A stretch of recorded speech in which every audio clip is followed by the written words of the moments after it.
Shalom, salam sejahtera bagi Bapak Ibu, Saudara-saudara, anak-anak yang dikasihi oleh Tuhan Yesus Kristus. Berjumpa kembali bersama saya Pendeta Eka di dalam renungan firman Tuhan pada hari ini, hari Selasa 31 Oktober 2023. Sukacita dan damai sejahtera dari Tuhan Yesus kiranya menyertai hidup kita sekalian. Puji nama Tuhan. Pembacaan firman Tuhan hari ini sampai pada pembacaan Kisah Para Rasul pasal yang ke-26. Kiranya firman Tuhan memberkati kita sekalian. Puji Tuhan. Baik, sebelum kita akan merenungkan bagian firman Tuhan bacaan hari ini, mari kita akan berdoa bersama. Tuhan Allah Bapa di surga, di dalam Yesus Kristus, kami mengucapkan syukur terima kasih buat penyertaan dan berkat Tuhan yang sungguh kami alami dari hari ke hari. Biarlah setiap kebaikan Tuhan yang sungguh kami alami membawa kami semakin mengenal pribadi Tuhan. Dan pengenalan akan Tuhan menuntun kami untuk hidup dalam ketaatan akan firman-Mu. Karena itu setiap kali kami merenungkan bagian firman Tuhan, Kau yang mampukan untuk kami dapat memahaminya, serta Engkau menuntun kami untuk kami dapat melaksanakannya dalam hidup kami setiap hari. Terima kasih Bapa, terpujilah nama-Mu. Demi nama Yesus kami berdoa. Haleluya. Amin. Bapak Ibu, Saudara-saudara yang dikasihi oleh Tuhan, pembacaan firman Tuhan dari Kisah Para Rasul 26. Kita sudah membacanya dan difokuskan ayat yang pertama sampai 11. Saya akan mengulang membaca ayat pertama sampai 11, demikian firman Tuhan. Kata Agripa kepada Paulus, "Engkau diberi kesempatan untuk membela diri." Paulus memberi isyarat dengan tangannya, lalu memberi pembelaannya seperti berikut. "Ya Raja Agripa, aku merasa berbahagia karena pada hari ini aku diperkenankan untuk memberi pertanggungan jawab di hadapanmu terhadap segala tuduhan yang diajukan orang-orang Yahudi terhadap diriku, terutama karena engkau tahu benar-benar adat istiadat dan persoalan orang Yahudi. Sebab itu aku meminta kepadamu supaya engkau mendengarkan aku dengan sabar. Semua orang Yahudi mengetahui jalan hidupku sejak masa mudaku, sebab dari semula aku hidup di tengah-tengah bangsaku di Yerusalem. Sudah lama mereka mengenal aku dan sekiranya mereka mau, mereka dapat memberi kesaksian bahwa aku telah hidup sebagai seorang Farisi menurut mazhab yang paling keras dalam agama kita. Dan sekarang aku harus menghadap pengadilan oleh sebab aku mengharapkan kegenapan janji yang diberikan Allah kepada nenek moyang kita dan yang dinantikan oleh kedua belas suku kita, sementara mereka siang malam melakukan ibadahnya dengan tekun. Dan karena pengharapan itulah, ya Raja Agripa, aku dituduh orang-orang Yahudi. Mengapa kamu menganggap mustahil bahwa Allah membangkitkan orang mati? Bagaimanapun juga aku sendiri pernah menyangka bahwa aku harus keras bertindak menantang nama Yesus dari Nazaret. Hal itu kulakukan juga di Yerusalem. Aku bukan saja telah memasukkan banyak orang kudus ke dalam penjara setelah aku memperoleh kuasa dari imam-imam kepala, tetapi aku juga setuju jika mereka dihukum mati. Dalam rumah-rumah ibadat aku sering menyiksa mereka dan memaksanya untuk menyangkal imannya. Dan dalam amarah yang meluap-luap, aku mengejar mereka bahkan sampai ke kota-kota asing. Demikian firman Tuhan, kesaksian dari masa lalu Paulus. Bapak Ibu, Saudara-saudara yang dikasihi oleh Tuhan, ada seorang perempuan yang lahir dari keluarga miskin.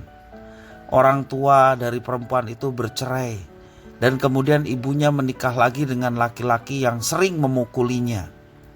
Pada usia 5 tahun ia diperkosa oleh tetangganya. Beranjak dewasa ia drop out dari kampus dan hamil pada usia 16 tahun. Ia memberikan bayinya untuk diadopsi orang lain. Dan nama perempuan itu adalah Lois Hay. Nama Lois Hay mungkin tidak akrab di telinga kita. Namun siapakah dia? Ia adalah seorang motivator dan seorang penulis yang terkenal.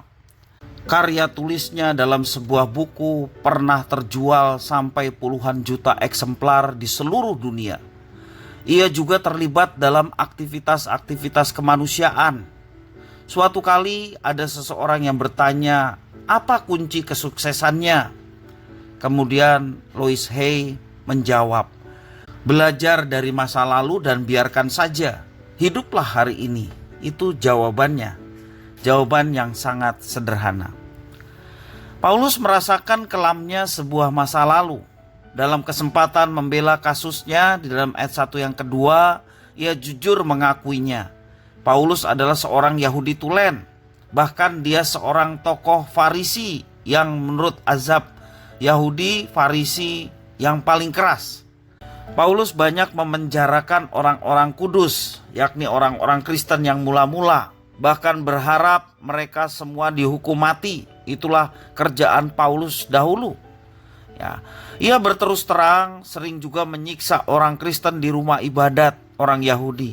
Ia memaksa mereka untuk menyangkal imannya bahwa Yesus adalah Tuhan dan Juru Selamat. Itu harus disangkal dan itulah kerjaan yang dilakukan oleh Paulus pada masa lalunya. Namun apa yang terjadi ketika Paulus berjumpa dengan Tuhan Yesus, ia bertobat. Rasul Paulus punya pemikiran dan arah yang baru di dalam hidupnya.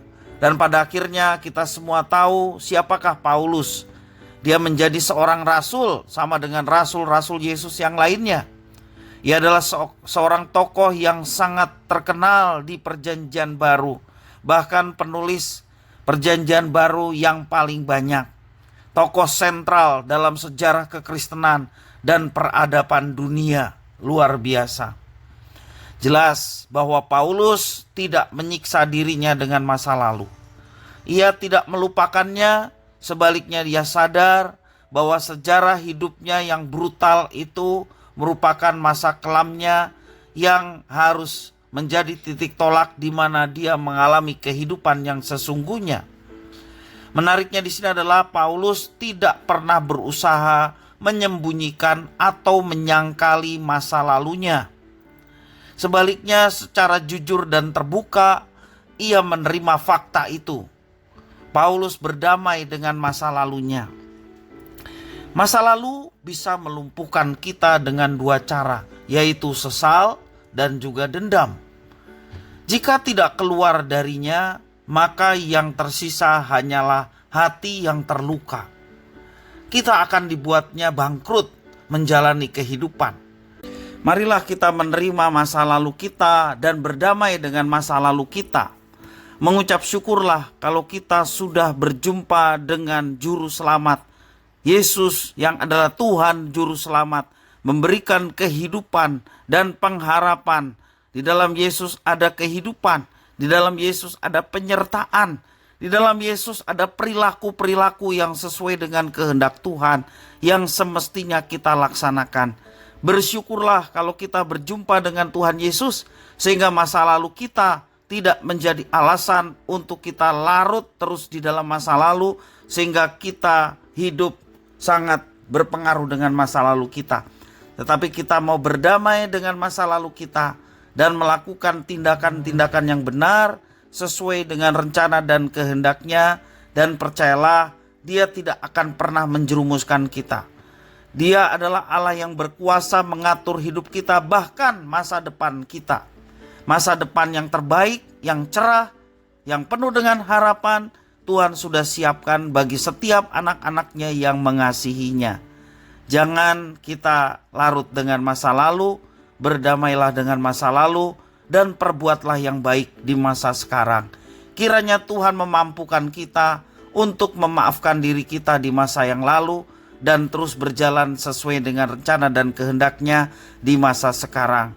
Sehingga hidup kita penuh dengan gairah, penuh dengan sukacita, damai sejahtera, dan melakukan itu untuk kemuliaan Tuhan.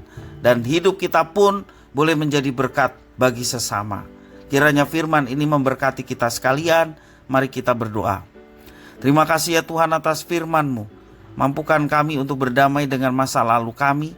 dan tidak larut memikirkannya dan tenggelam di masa lalu. Tetapi kami mau bangkit, meninggalkan masa lalu yang kelam untuk berjalan bersama dengan Tuhan.